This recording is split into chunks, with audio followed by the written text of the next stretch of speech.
Deuteronomy chapter 4, the American Standard Version. Now, Israel, listen to the statutes and judgments which I am teaching you to perform, so that you will live and go in and take possession of the land which the Lord, the God of your fathers, is giving you. You shall not add to the word which I am commanding you, nor take away from it, so that you may keep the commandments of the Lord your God, which I am commanding you. Your eyes have seen what the Lord has done in the case of Baal Peor. For all the men who followed Baal Peor, the Lord your God has destroyed them from among you. But you who clung to the Lord your God are alive today, every one of you. See, I have taught you statutes and judgments, just as the Lord my God commanded me, that you are to do these days in the land where you are entering to take possession of it.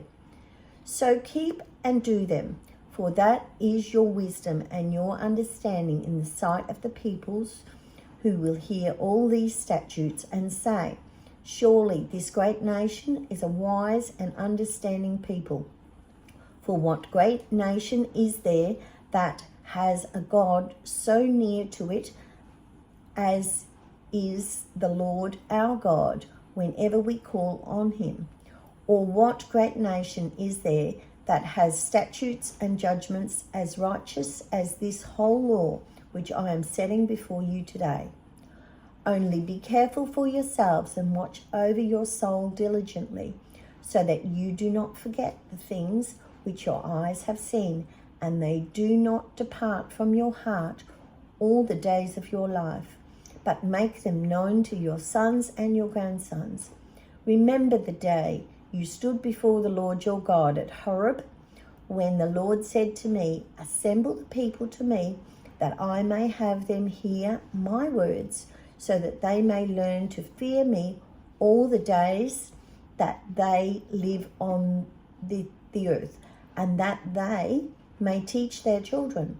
You came forward and you stood at the foot of the mountain, and the mountain was burning with fire to the heart of the heavens, darkness, cloud, and thick gloom. Then the Lord spoke to you from the midst of the fire. You heard the sound of words, but you saw no form. There was only a voice. So he declared to you his covenant, which he commanded you to perform, that is, the 10 Commandments. And he wrote them on 2 tablets of stone. The Lord commanded me at that time to teach you statutes and judgments, so that you would perform them in the land where you are going over to take possession of. So be very careful yourselves, since you did not see any form on the day the Lord spoke to you at Horeb from the midst of the fire, so that you do not act corruptly and make a carved image for yourselves in the form of any figure, a representation of male or female, a representation of any animal that is on the earth, a representation of any winged bird that flies in the sky, a representation of anything that crawls on the ground, or a representation of any fish that is in the water below the earth. And be careful not to raise your eyes to heaven and look to the sun, the moon, and the stars, all the heavenly lights, and allow yourself to be drawn away and worship them and serve them. Things which the Lord your God has allotted to all the people under the whole heaven. But the Lord has taken you and brought you out of the iron furnace from Egypt to be a people of his own possession, as today. Now the Lord was angry with me on your account, and he swore that I would not cross the Jordan, and that I would not enter the good land which the Lord your God is giving you as an inheritance. For I am going to die in this land. I am not crossing the Jordan, but you are going to cross, and you will take possession of this good land. So be careful yourselves that you do not forget the covenant of the Lord your God, which he made with you, and make for yourselves a carved image in the form of anything against which the Lord your God has commanded you. For the Lord your God is a consuming fire, a jealous God.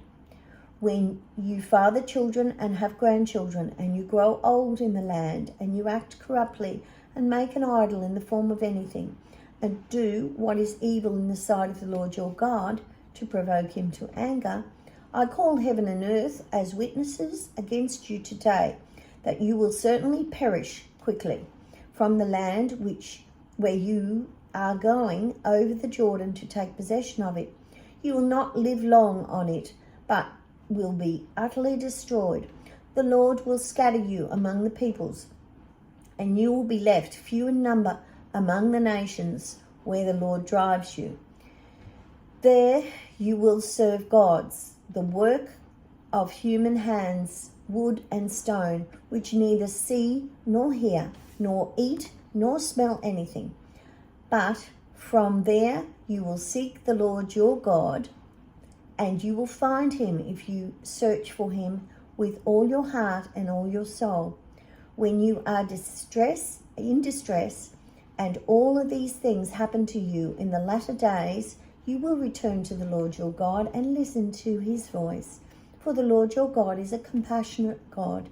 He will not abandon you, nor destroy you, nor forget the covenant with your fathers which he swore to them. Indeed, ask now about the earlier days that were before your time, since the day that God created mankind on the earth, and inquire from one end of the heavens to the other. Has anything been done like this great thing, or has anything been heard like it? Has any people heard the voice of God speaking from the midst of the fire, as you have heard it, and survived? Or has a God ventured to go to take for himself a nation from within another nation by trials, by signs and wonders, by war, by a mighty hand, by an outstretched arm, and by great terrors, just as the Lord your God did for you in Egypt, before your eyes? You were shown these things so that you might know that the Lord, he is God.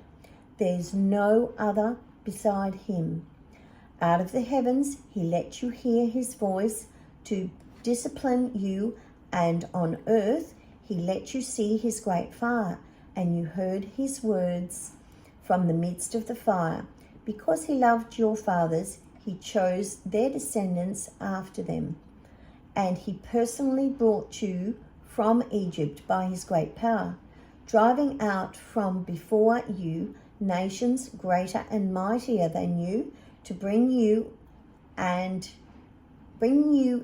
and to give you their land as an inheritance as it is today. Therefore know today and take it to your heart that the Lord, he is God, in heaven above and on earth below. There is no other. So you shall keep his statutes and his commandments, which I am giving you today, so that it may go well for you and for your children after you, and that you may live long on the land which the Lord your God is giving you for all time. Then Moses set apart 3 cities across the Jordan to the east, for one to flee there who unintentionally killed his neighbor without having hatred for him in time past, and by fleeing to one of these cities he might live. Bezer in the wilderness on the plateau for the Reubenites, Ramoth in Gilead for the Gadites, and Golan in Bashan for the Manassites. Now this is the law which Moses set before the sons of Israel. These are the testimonies and the statutes and the ordinances which Moses spoke to the sons of Israel when they came out of Egypt, across the Jordan, in the valley opposite Beth Peor, in the land of Sihon, king of the Amorites, who lived in Heshbon, whom Moses and the sons of Israel defeated when they came out of Egypt. And they took possession of his land and the land of Og, king of Bashan, the 2 kings of the Amorites, who were across the Jordan to the east, from Aroer, which is on the edge of the valley of Arnon, even as far as Mount Sion, that is Hermon, with all the Arabahs across the Jordan to the east, even as far as the Sea of Arabah, at the foot of the slopes of Pisgah.